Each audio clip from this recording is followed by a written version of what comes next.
என் தங்கச்சிய எப்படி எப்படி போட்டுக்காரு பாருங்க, விஜய் படத்தை போட்டு ஒருத்தர் இது மாதிரி ஒரு புத்தகம் போடலாம்.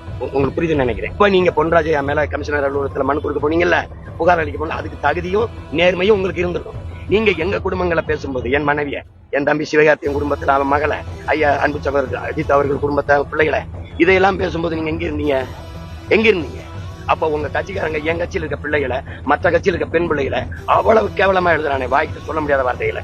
நீ எல்லாத்தையும் சேர்த்து நான் எடுத்துக்கிட்டேன், மொத்தமா இவ்வளவு இருக்கும் எடுத்துக்கிட்டு நான் இதே கமிஷனர் அலுவலகத்தில் உங்க மேல புகார் கொடுத்தா எப்படி இருக்கும்? இப்படி பேசுறாங்க எங்க குடும்பத்து பிள்ளைகள் எல்லாம். அவர் கட்சி அவர் கண்டிக்கல. இப்ப அவர் மேல இதுக்கு ஒரு வழக்க பதிவு பண்ணி விசாரிங்க, என்னன்னு கேட்க நான் அங்கடி கொடுக்கட்டுமா? நான் இதெல்லாம் சேர்த்து ஒரு புத்தகம் போடட்டுமா? எப்படி எழுதியிருக்காங்க சமூகத்துக்கு காட்டலாமா? சொல்லுங்க. அதை நீங்க கண்டிச்சுட்டு வச்சுக்க, இவர் பேயாம பேசுறாரு. உன் முள்ள பேசும்போது இந்த மாதிரி பேசாதீங்கன்னா சொல்லிருக்க மாட்டாரு. பொன்ராஜுக்கு கட்சி இல்ல, அரசியல் இல்ல, வாக்கு இல்ல, சமூக அக்கறை, அதுலதான் அவர் பேசுறாரு. உங்களுக்கு புரியுதா?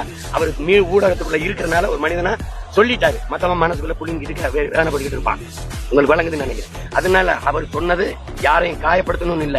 இந்த மாதிரி இருக்குதே இந்த சமூகம், நம்ம நேரிச்ச சமூகம் இப்படி போயிருச்சே, இதுக்காக நம்ம முன்னோர்கள், ஆண்டோர்கள், சான்றோர்கள், அருமை பெருமக்கள்லாம் இந்த மாதிரி சமூகத்தை கட்டமைக்கவா பாடுபட்டார்கள்.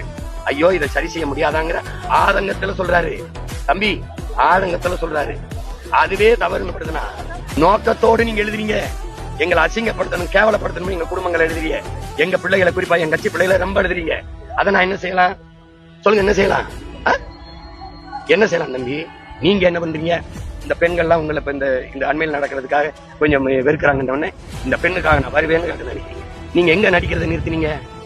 எங்க இன்னும் நடிச்சுதான் இருக்கீங்க. நீங்க திரையில நடிக்கிறது இப்ப தரையில தான் அதிகமா நடிக்கிறீங்க. நீங்க உண்மையிலே அக்கறை இருந்தா அந்த தங்கச்சிகள் பேசும்போது ஒரு அறிக்கை உங்க பேர்லயோ, உங்க கட்சி பேர்லயோ, உங்க பொதுச் செயலாளரோ, செய்தி தொடர்பாளர்களோ இது மாதிரி தங்கச்சியை பேசுறத நிறுத்திக்கணும்.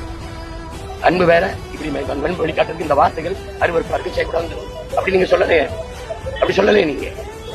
அப்புறம் இப்ப பொன்ராஜ் சொன்னதுல அவர் சொல்றது வருத்தம், ஆதங்கம், யாரையும் காயப்படுத்தணுங்கிற வார்த்தையா அல்லது.